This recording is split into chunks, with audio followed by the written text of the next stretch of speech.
Hey squirrels, I'm being lazy and staying seated in my chair.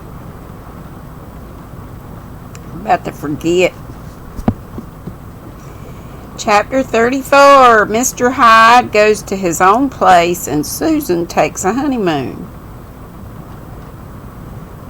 We didn't read this before, did we? I don't think so. Early in November, Jim's left Ingleside. No, we didn't read this. Rilla saw him go with many tears, but a heart free from boding. Mrs. Jim Anderson, number 2, was such a nice little woman that one was rather inclined to wonder at the luck which bestowed her on Jim's. She was rosy-faced and blue-eyed and wholesome, with the roundness and trigness, Trignes. This copy on my phone has mistakes in it often, so who knows. Of a geranium leaf. Rilla saw at first glance that she was to be trusted with Jim's. "I'm fond of children, miss," she said heartily. "I'm used to them. I've left 6 little brothers and sisters behind me. Jim's is a dear child, and I must say you've done wonders in bringing him up so healthy and handsome. I'll be as good to him as if he was my own, miss, and I'll make Jim toe the line all right. He's a good worker. All he needs is someone to..." Wait a minute. Which bestowed her on Jim, the daddy, instead of Jim's. I thought that was a mistake. Blah, blah, blah. Good to him as if he was my... I make Jim toe the line all right. He's a good worker. All he needs is someone to keep him at it and to take charge of his money. We've rented a little farm just out of the village and we're going to settle down there. Jim wanted to stay in England, but I says no. I hankered to try a new country, and I've always thought Canada would suit me. I'm so glad you're going to live near us. You'll let Jim's come here often, won't you? I love him dearly." "No doubt you do, miss, for a lovabler child I never did see. We understand, Jim and me, what you've done for him, and you won't find us ungrateful. He can come here whenever you want him, and I'll always be glad for any advice from you about his bringing up. He's more your baby than anyone else's, I should say, and I'll see that you get your fair share of him, miss." So Jim's went away with the soup tureen, though not in it. Then the news of the armistice came, and even Glen St. Mary went mad. That night the village had a bonfire and burned the Kaiser in effigy.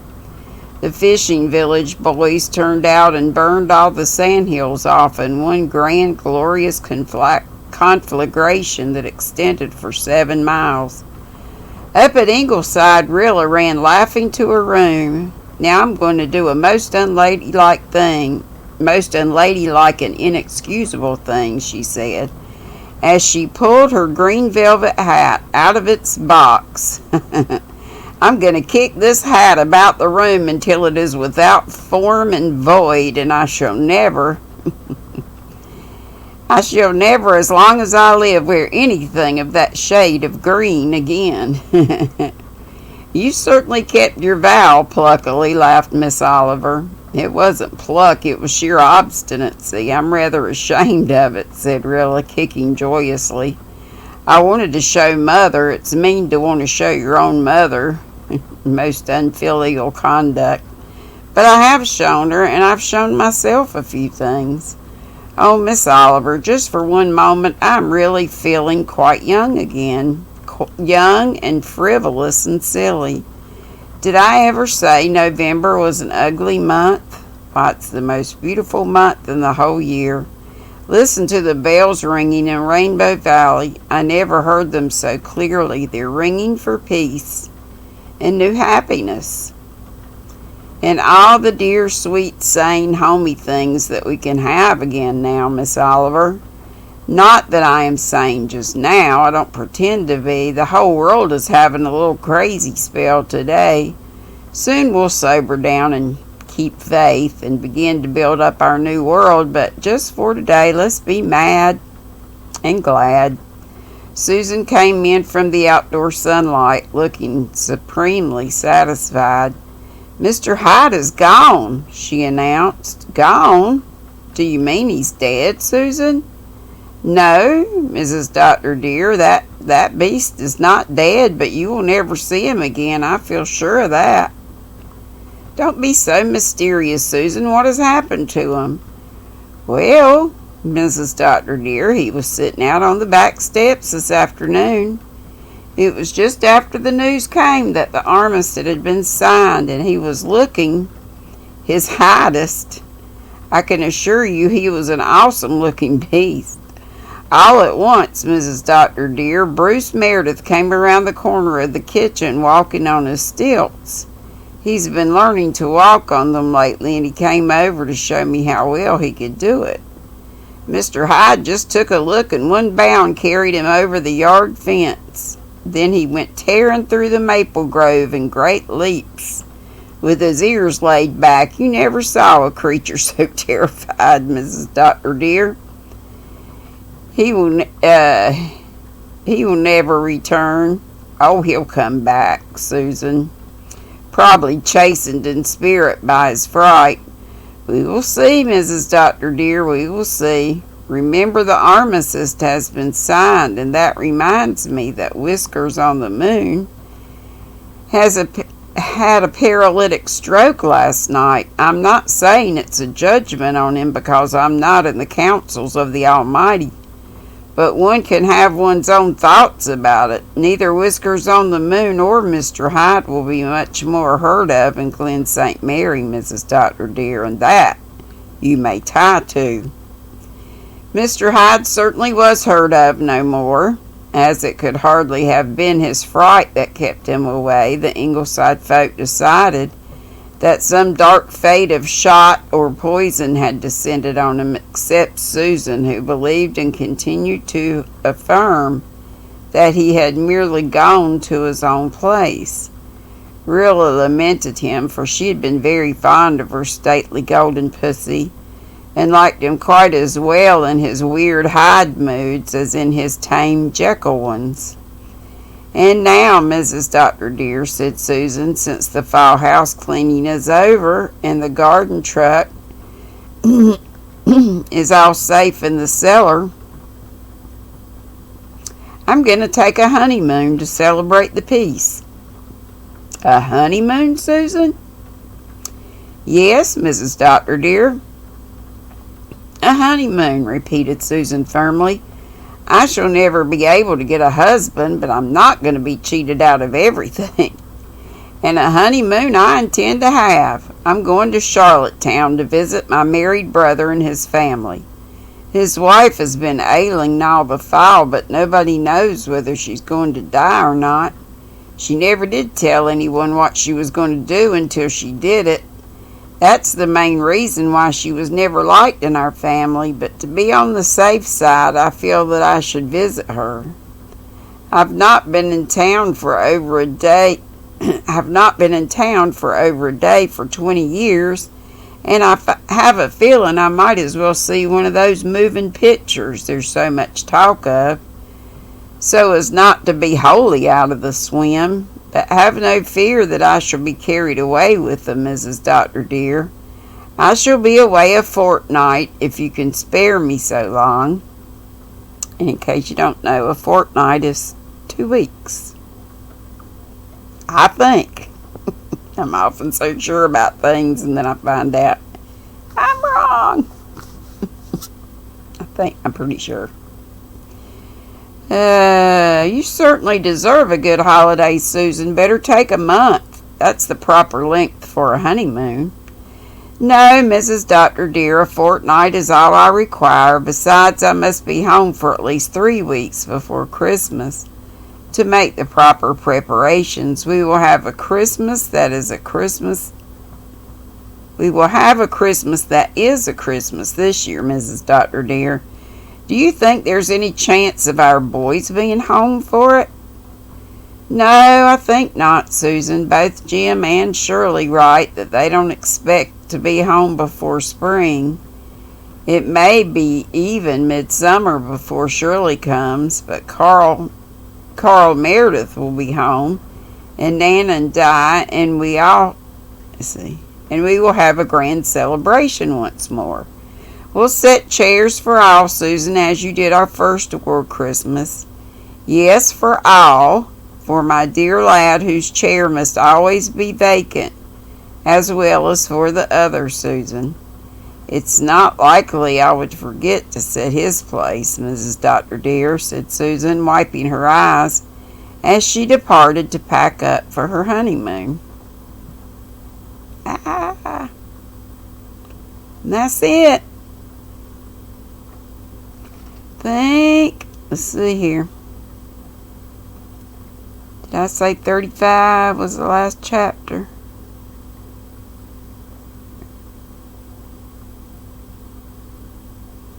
It's not very long, I don't think. Let's read it. Let's read it and be done. Or I'll read as much as I can. Chapter 35 is called Rilla, My Rilla.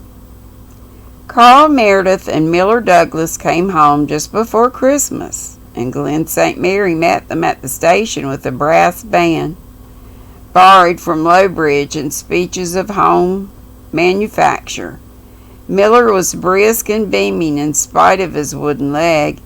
He had developed into a broad-shouldered, imposing-looking fellow, and the D.C. medal he wore reconciled Miss Cornelia to the shortcomings of his pedigree to such a degree that she tacitly recognized his engagement to Mary.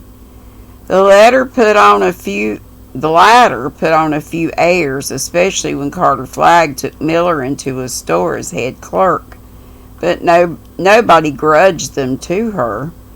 Of course, farming's out of the question for us now, she told Rilla, but Miller thinks he'll like storekeeping fine once he gets used to a quiet life again, and Carter Flagg will be a more agreeable boss than old Kitty. We're going to be married in the fall and live in the old Mead house with the bay windows and the mansard roof. I've always thought that the handsomest house in the Glen, but never did I dream I'd ever live there. We're only renting it, of course, but if things go as we expect and Carter Flagg takes Miller into partnership, we'll own it someday. Say, I've got on some in society, haven't I, considering what I come from? I never aspired to being a storekeeper's wife, but Miller's real ambition... But Miller's real ambitious. Oh, okay, ambitious.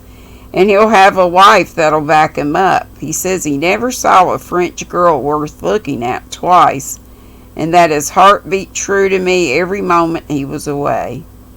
Jerry Meredith and Joe Milgrave came back in January, and all winter the boys from the Glen and its environs came home by twos and threes. None of them came back just as they went away, not even those who had been so fortunate as to escape injury. One spring day, when the daffodils were blowing on the Ingleside lawn, and the banks of the brook in Rainbow Valley were sweet with white and purple violets, the little lazy afternoon accommodation train pulled into the Glen station. It was very seldom that passengers for the Glen came by that train, so nobody was there to meet it except the new station agent and a small black and yellow dog who for 4.5 years had met every train that had steamed into Glen St. Mary. What do you think? Think he's going to be on there. Let's see, where am I?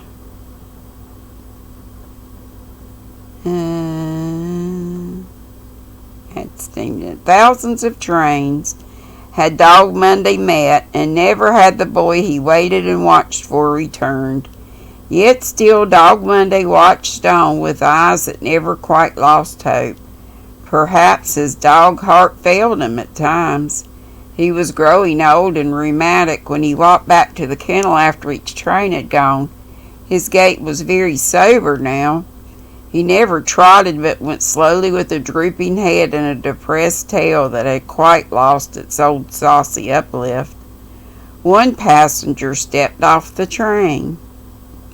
A tall fellow in a faded lieutenant's uniform, who walked with a barely perceptible limp.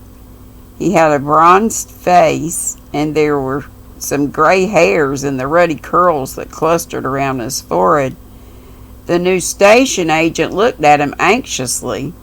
He was used to seeing the khaki-clad figures come off the train, some met by a tumultuous crowd, others who had sent no word of their coming stepping off quietly like this one.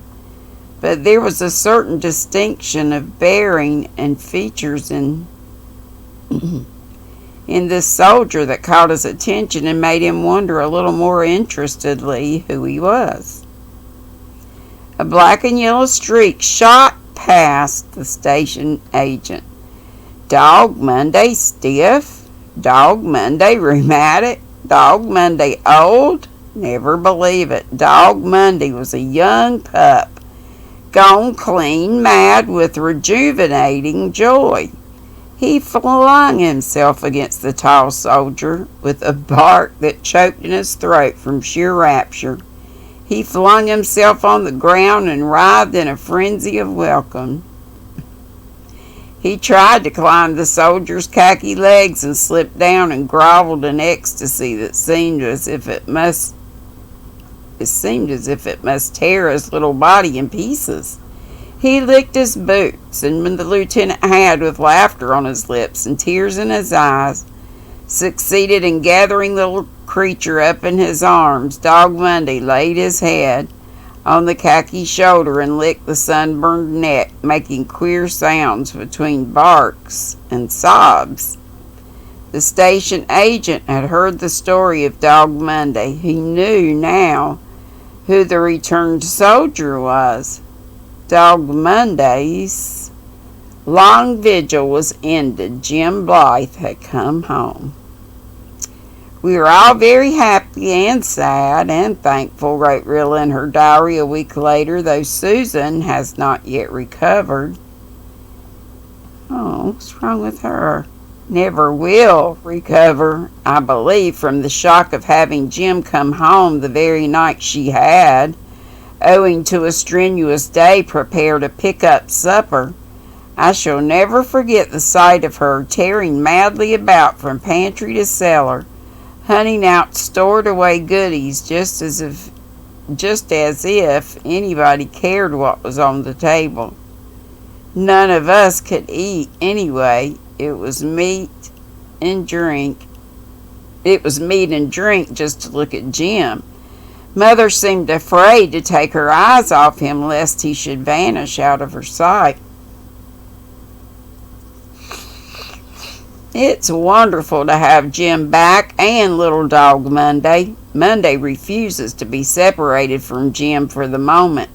He sleeps on the foot of his bed and squats beside him at meal times. And on Sunday he went to church with them and insisted on going right into our pew, where he went to sleep on Jim's feet. In the middle of the sermon he woke up and seemed to think he must welcome Jim all over again, for he bounded up with a series of barks and wouldn't quiet down until Jim took him up in his arms. But nobody seemed to mind, and Mr. Meredith came and patted his head after the service and said, "Faith and affections and loyalty are precious things, wherever they're found.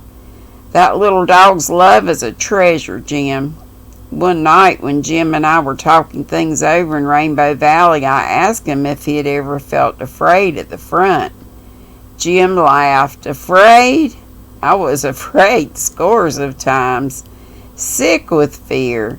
I, who used to laugh at Walter when he was frightened. Do you know Walter was never frightened after he got to the front? Realities never scared him, only his imagination could do that. His colonel told me that Walter was the bravest man in the regiment, Rilla. I never realized that Walter was dead till I came back home. You don't know how I miss him now. You folks here have got used to it in a sense, but it's all fresh to me. Walter and I grew up together. We were chums as well as brothers. And now here in this old valley we loved when we were children, it has come home to me that I'm not to see him again. Jim is going back to college in the fall, and so are Jerry and Carl. I suppose Shirley will too. He expects to be home in July. Nan and Di will go on teaching. Faith doesn't expect to be home before September. I suppose she will teach then too, for she and Jim can't be married until he gets through his course in medicine. Una Meredith has decided, I think, to take a course in household science at Kingsport, and Gertrude is to be married to her junior. No, excuse me. I don't know how I got that. I think I'm reading myself to sleep. Gertrude is to be married to her major and is frankly happy about it. Shamelessly happy, she says. But I think her attitude is very beautiful. They're all talking of their plans and hopes, more soberly than they used to long ago, but still with interest and the determination to carry on and make good in spite of lost years. We're in a new world, Jim says, and we've got to make it a better one than the old. That isn't done yet, though some folks seem to think it ought to be. The job isn't finished. It isn't really begun. The old world is destroyed, and we must build up the new one. It will be the task of years. I've seen enough of war to realize that we've got to make a world where wars can't happen. We've given Prussianism its mortal wound, but it isn't dead yet, and it isn't confined to Germany either. It isn't enough to drive out the old spirit. We've got to bring in the new. I'm writing down those words of Jim's in my diary so that I can read them over occasionally and pick courage from them when moods come when I find it not so easy to keep faith. Rilla closed her journal with a little sigh. Just then she was not finding it easy to keep faith. All the rest seemed to have some special aim or ambition about which to build up their lives. She had none, and she was very lonely, horribly lonely. Jim had come back, but he was not the laughing boy brother who had gone away in 1914, and he belonged to Faith. Walter would never come back. She would not. Hang on.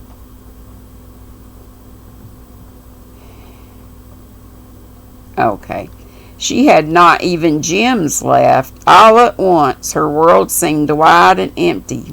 That is, it had seemed wide and empty from the moment yesterday when she had read in a Montreal paper a fortnight-old list of returned soldiers in which was the name Captain Kenneth Ford.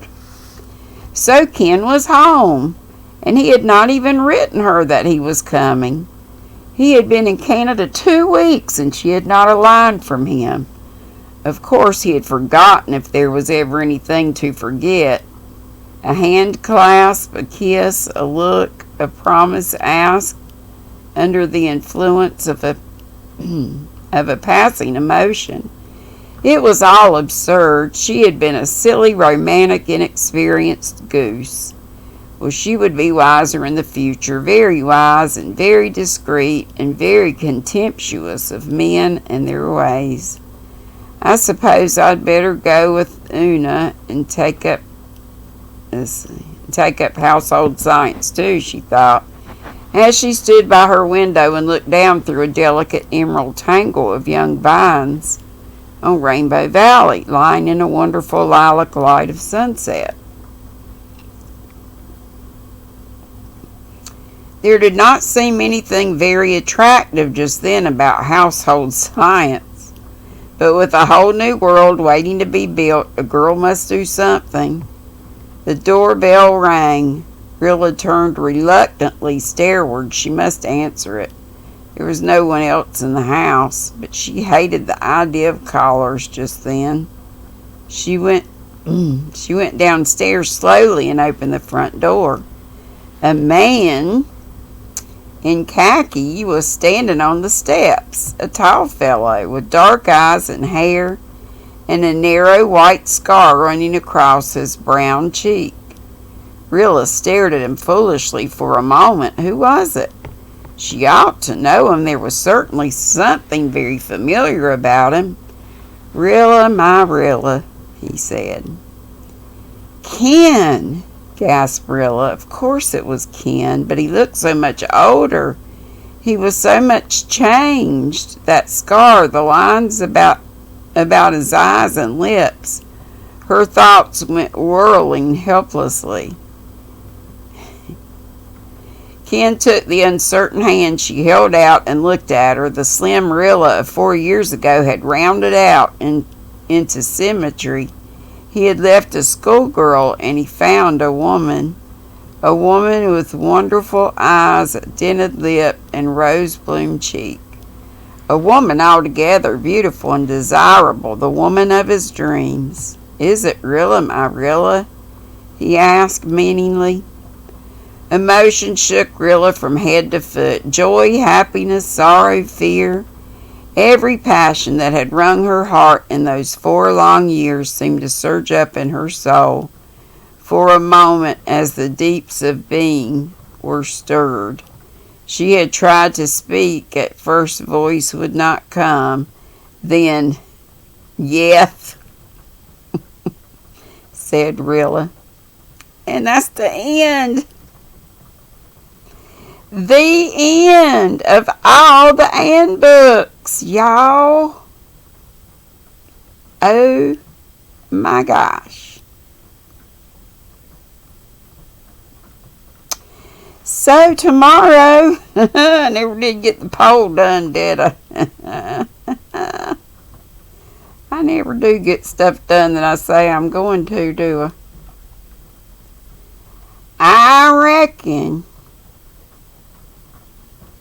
I'll try to find the Good Wives. I think it's the name of it. That was only one, I do believe, of the little women series that we didn't read. I hope we haven't forgotten everything, that it'll make sense. I'll read a little bit of it and see what I think. And if not, I'll come back with something. Okay, love y'all. Hope you enjoyed the last 2 chapters. Love y'all. Be sweet. Don't be ugly. Bye-bye.